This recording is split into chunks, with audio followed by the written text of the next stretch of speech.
and welcome to Voices of Truth One-on-One with Hawaii's Future, brought to you by the Kiwani Foundation. I'm Ehuke Kahu Cardwell, and here we are today at Kaiaka Bay Beach Park on Oahu. We have a fascinating guest on the show, so let's go on over here and meet her. Malia. Aloha. Aloha. Mwah.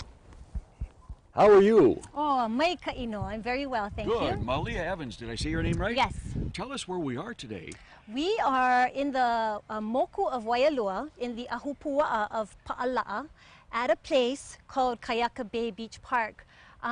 More importantly, this is a site of a very, very important and significant heiau called Kapukapuakea. Wow, so for our viewers, tell us what a heiau is. Explain that, please. Well, a heiau is a religious temple. It is where our ali'i and our people did certain rituals and ceremonies where they connected with the akua. Back in ancient times, yes? Back in ancient times, but they're still, relevant for us as lahui today.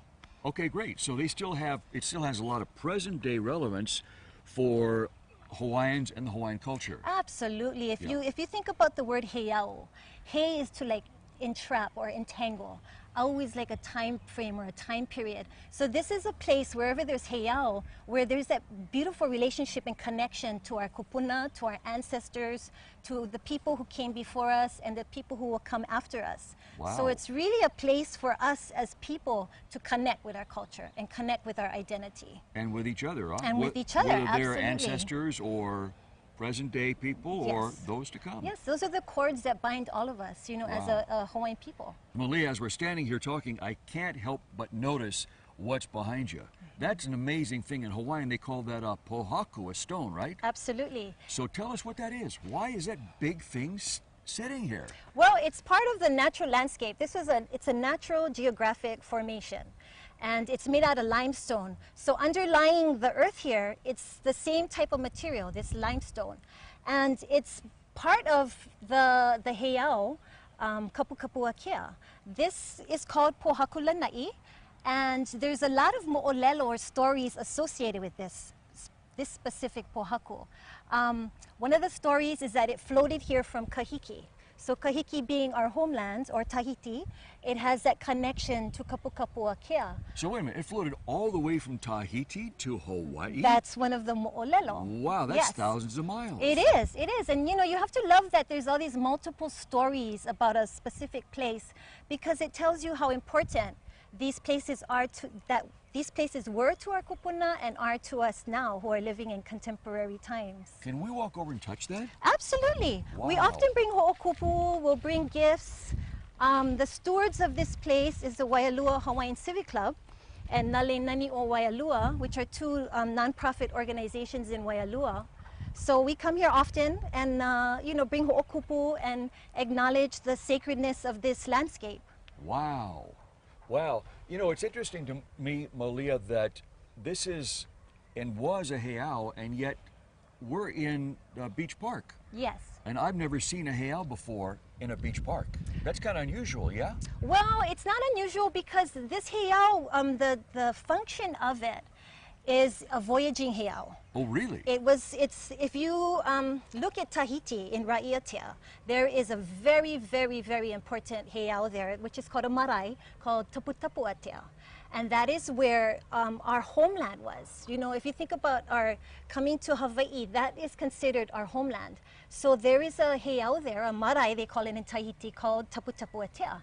When our people were voyaging during the 11th, 12th, 13th centuries, they were doing these wonderful voyages back and forth. Between Hawaii Between and Tahiti? Hawaii, Tahiti, Rarotonga, Aotearoa. So all through the South Pacific, Yes, all through yes. Oceania. There was this beautiful network of Polynesian voyaging going on. And this place was one of the foundations in Hawaii for that network of voyaging. So it encompassed, ideology. They were bringing belief system and value system here. And they were also bringing skills of knowledge and voyaging and celestial observations and all the things you need to do long distance voyaging. So this place is one of the cornerstones. They actually brought a stone from Taputapuatea in Raiatea, brought it here, and this was where a cornerstone was made for the heiau. There are places in the Cook Islands. There's a place in Aotearoa. There is a place on Molokai called Kapukapuakia. So these were the places where the associated heiau or marae were designed and created. Wow. So what I'm hearing you say, Malia, is this was not only a place where maybe they landed their canoes when they came in? Absolutely. If you look behind us there is a beautiful river. There's actually two rivers. One of the rivers is called Ki'iki'i, the other is called Paukawila. And there's this beautiful protected bay. So we're thinking, you know, it's a educated guess that they would bring the va'a in. The canoe? The canoes, and not only one canoe, but multiple canoes. And we're talking about voyaging canoes. So these are very large canoe, like hokulea. And this is where they brought them. So they would have a structure here, a heiau, but also many other structures, because we know that heiau were not just isolated. It was like a compound. You had council platforms, you may have had housing, you would have had places to gather your fresh water. So it was actually very much of a compound and not just a single structure. Okay, but the other thing I heard you say was not only was a place to land, but this was a place where they taught celestial navigation. Yes. So they taught the people how to navigate by the stars from Hawaii all through the Pacific. Yes, yes. And so they did this it is, right here. So this is this like a is it. mini university. Absolutely. This Wow. this was an incredible learning center. You know, this is where so much knowledge was passed on from generation to generation. And it continues. If you look there, there's a school there. So Yes. the school being placed there is not an accident. The modern day school. Right. Yes. And so it continues to be a place of learning for our people. And, you know, that's why it's so important that we protect these places, because the mana is still here. The kahuna who sited this place, who created and designed the heiau here, knew that this was a manaful place. This is a sacred aina. Whether the heiau structure is here or not, it doesn't matter. The mana is still here, and it's still part of us Hawaiians, so that we can connect with our culture. That's our identity. What do you think the age of this heiau is here? How old is this? Well, based on genealogy, there are several very important ali'i that were associated with Kapukapuakia. The first was Kapava. He is associated. He was the first chief born at Kukaniloko. So, based on genealogy, we're guessing around 1100 AD. Oh, wow. Is when Kapukapuakia was constructed. Wow. There is another ali'i called Maili Kukahi, who was a very benevolent, well-remembered ali'i. And based on genealogy, we placed him in around 1350s, is when his reign when he was reigning here on Oahu. Maili Kukahi was invested here as a paramount chief over Oahu. So between 1350 and 1400.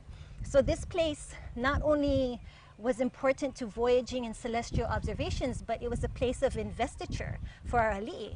So as the presidents in the U.S. get invested as presidents, this is where This is our where he got ali'i sworn in. got sworn in. So Malia, what you're telling us is that this heiau is about 1,000 years old, yes? It is approximately between 900 to 1,000 years old. Wow, Yes. that's amazing. That's amazing just to think that we're standing in a place that's that old, with that much history, and that some very high mo'i or ali'i chiefs got sworn in or invested right here. Yes, yes. Wow. And what is really amazing to me is that this mo'olelo has been passed on through the generations, and we still remember our history. The story. Yes, for Wow. 900 to 1,000 years, we still remember that this is a sacred place and that sacred events and significant people were part of this landscape.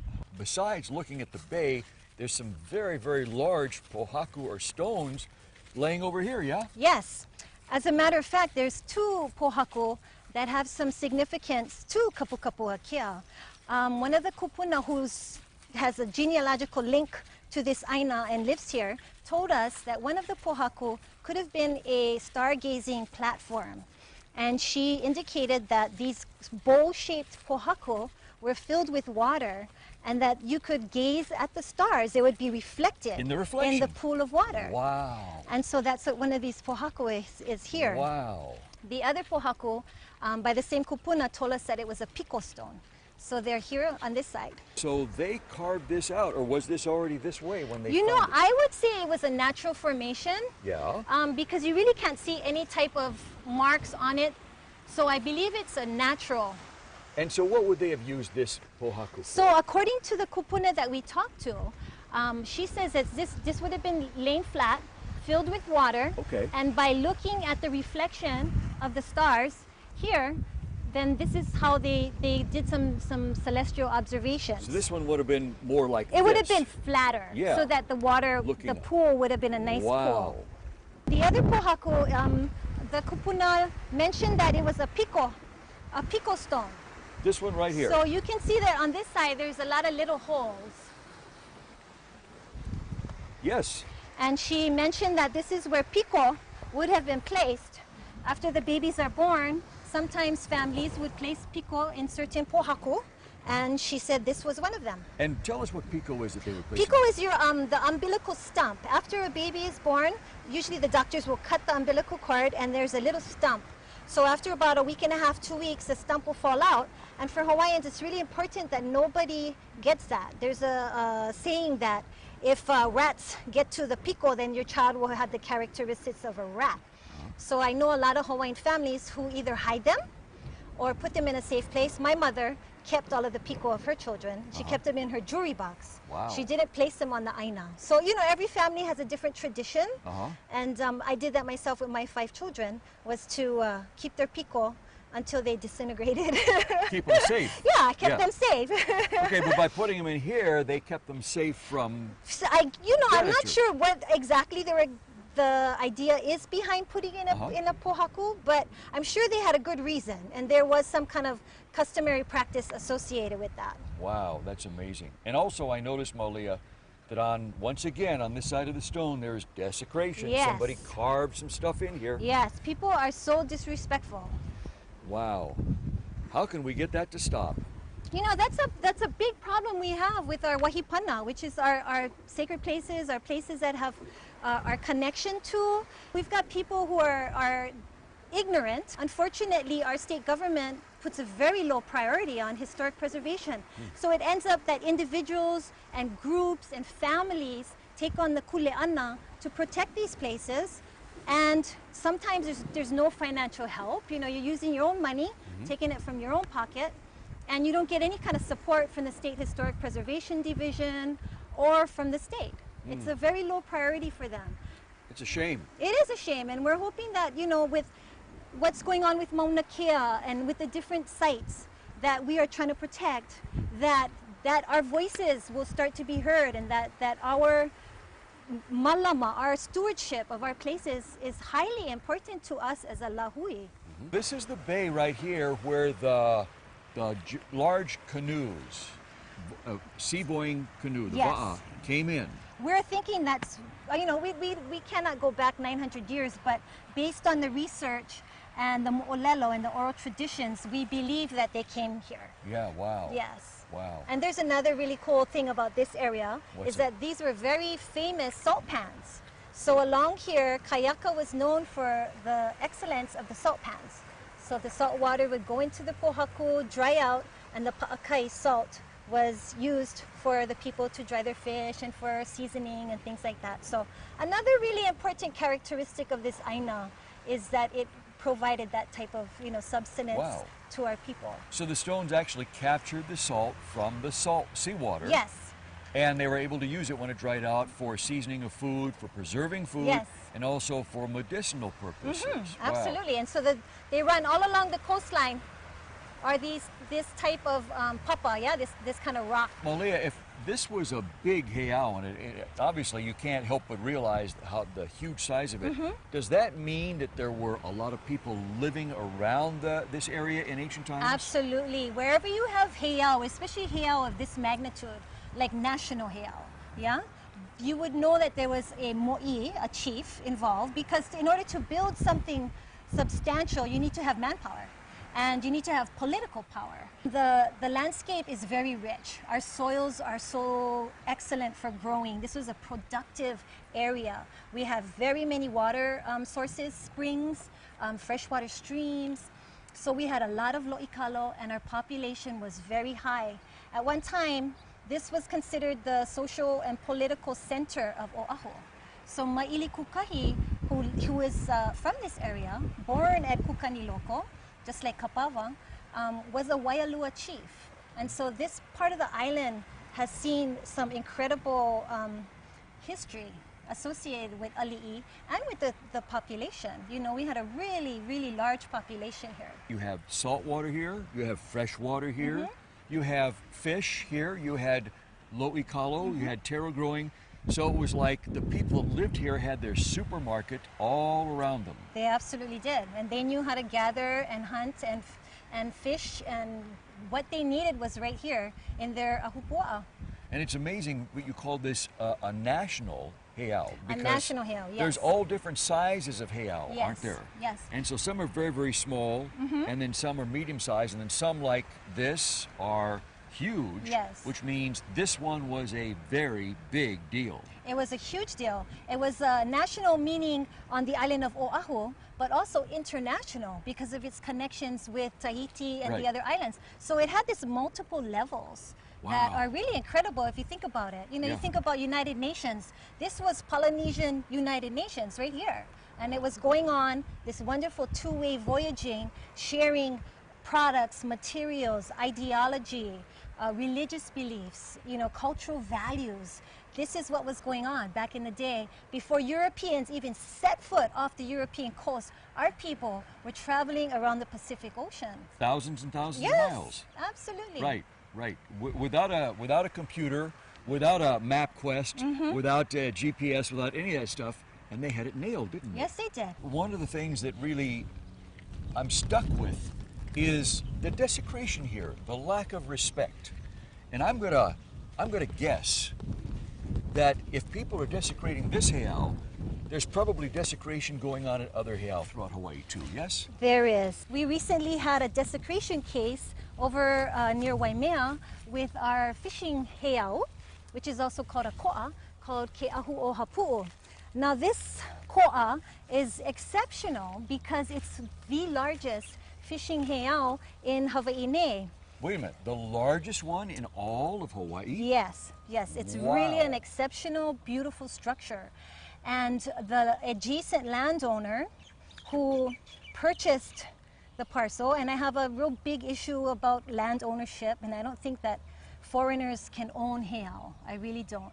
And Well, nobody owns heiau, nobody owns heiau. whether they're foreigners And or not. unfortunately, with the private property laws in Hawaii, he decided that he was going to put these very large boulders that probably weigh a ton each, block the access to the heiau, and also lay these huge pohaku onto the corner of the heiau, damaging the structure. Why would he do that? His reasoning was that he was trying to prevent homeless people from being back there. We're talking about, you know, 6 courses of boulders that were placed and are leaning and are putting pressure onto the corner of this beautiful structure. Okay, so we have somebody that may have had good intentions, but doesn't know anything about the culture and the proper way to do things. Yes, yes. Yeah. And also somebody who thinks he owns the heiau, but in fact it's like saying you own the ocean or the sky. Right. You can't. Right. And you never will. And you never will. Yeah. You never will. So Yeah. we had a issue with him where we went over. I had taken a group of UH students there I do cultural surveys for different organizations, and we take people to different wahipana so we can educate people about our places. So while we were there, we noticed these boulders. They just happened in March, where he placed the boulders on the heiau. So the next day we went back to clean it, to take away the vegetation so I could assess the damage to the heiau. And that's when the landowner told me by phone, if I don't get off his property, he was going to have the police come and arrest me. Needless to say, I stayed and cleaned. I was waiting for the cops to show up. They never did. But we have rights, as Native Hawaiians have rights to be at these places, to access these places, to do our religious practice. This is all, we're all protected under the state constitution regarding Native Hawaiian customary practice. So when I told him that, then he kind of backed off because he knows that I know my rights. And we still are trying to work out with him maintenance and access so that we can start to care for these places. Even if they're on private property, we still have a right to do our customary and traditional practice at these wahipana. So, Malia, what do you think the answer is to get preservation or better preservation of the Vahipana, the sacred places? What's the answer here? You know, there's multiple, it's a multifaceted approach that we need to take. The DLNR, which is what our Department of Land and Natural yes, Resources in Hawaii. the State Historic Preservation Division is under them. Uh-huh. It's a political appointment. We need to get state historic preservation out of there. So because, politics is out of the picture. yes, Yeah. because you know, with politics, development, you have all these development advocacy groups People who want to who build want stuff. to build stuff, and so Yeah. it's a conflicted place for it to be. It needs to be under Hawaiian control because as Hawaiians, we know best how to maintain and take care of our cultural resources. Once you control your knowledge, the production of knowledge, you control your cultural and natural resources, then you are in control. No longer is the foreign government in control. So we need to take back our history. We need to reclaim our mo'olelo. We need to reclaim our sacred spaces. And it's happening. It's happening. It's slowly but surely, it's happening. Malia, why is it important to preserve the Vahipana? Why is it important to remember the stories of the mo'olelo? Why is that important? You know, for myself, personally, these are the places where I connect with my ancestors. I connect with my history. These places tell me who I am. It gives me my self-identity. And a lot of people don't know who they are. They're rootless. And for us to understand where we're going to go in the future, we need to understand where we came from. You know, I come from a line of people who documented. My kupuna were newspaper editors, and they documented our history. So for me, I'm doing my kuleana. This is my ohana kuleana to make sure we document, we protect, we preserve, and these places are here for our mo'opuna and for our generations to come. They're going to need to connect. Wow. Our world is technologically crazy. People are no longer walking the aina. And our descendants are going to need to come back to these places so they know where their roots are. Isn't that interesting that with all the technology we have today, we have an abundance of connection, and yet the connection we're losing as a result of that is some of the most important connection of all, yes? Yes. Yeah. The aina, you know, we talk about aloha aina. Aina is everything.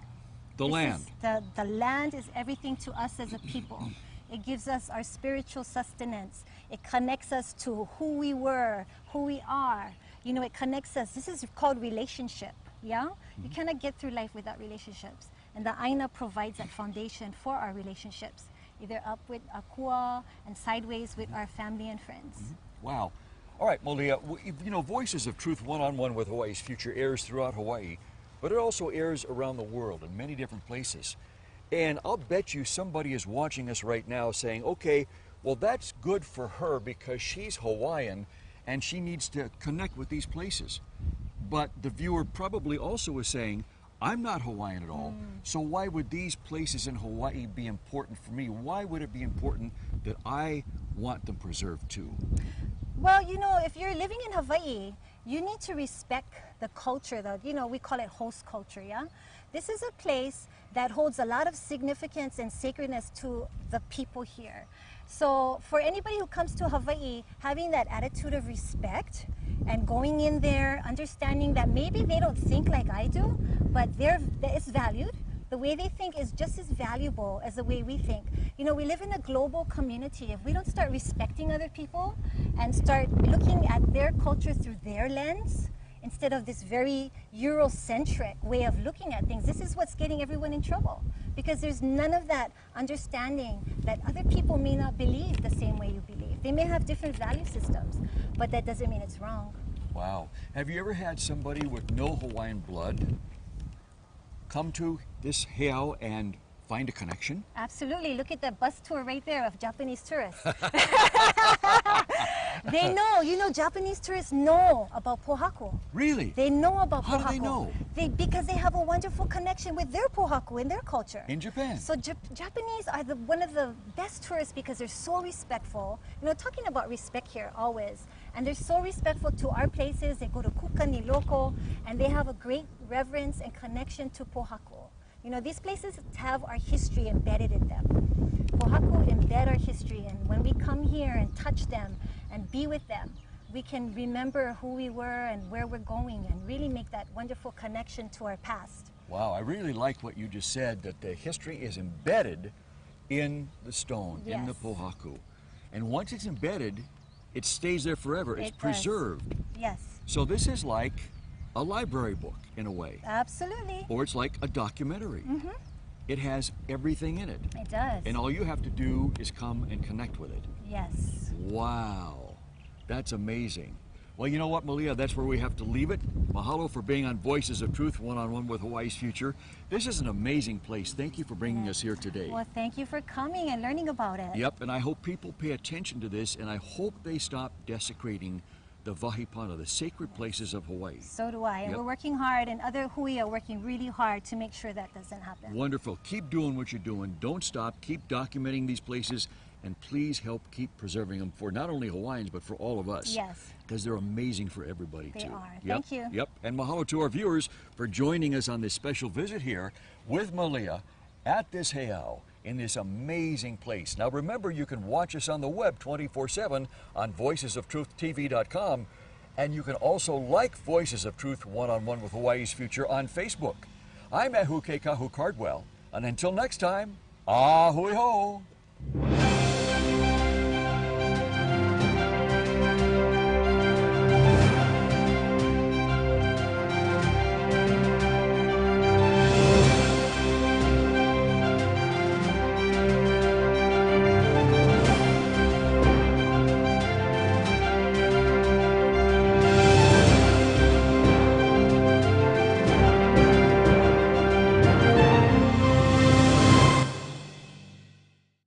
Mahalo for watching Voices of Truth One-on-One with Hawaii's Future. Watch us on the web 24/7 at voicesoftruth.tv.com. You'll find all our shows, including this one, in case you want to see it again or share it with family and friends. Also view our weekly video commentaries at freehawaiitv.com. And check out our blog, published daily, at freehawaii.info. It's all part of the Free Hawaii Broadcasting Network.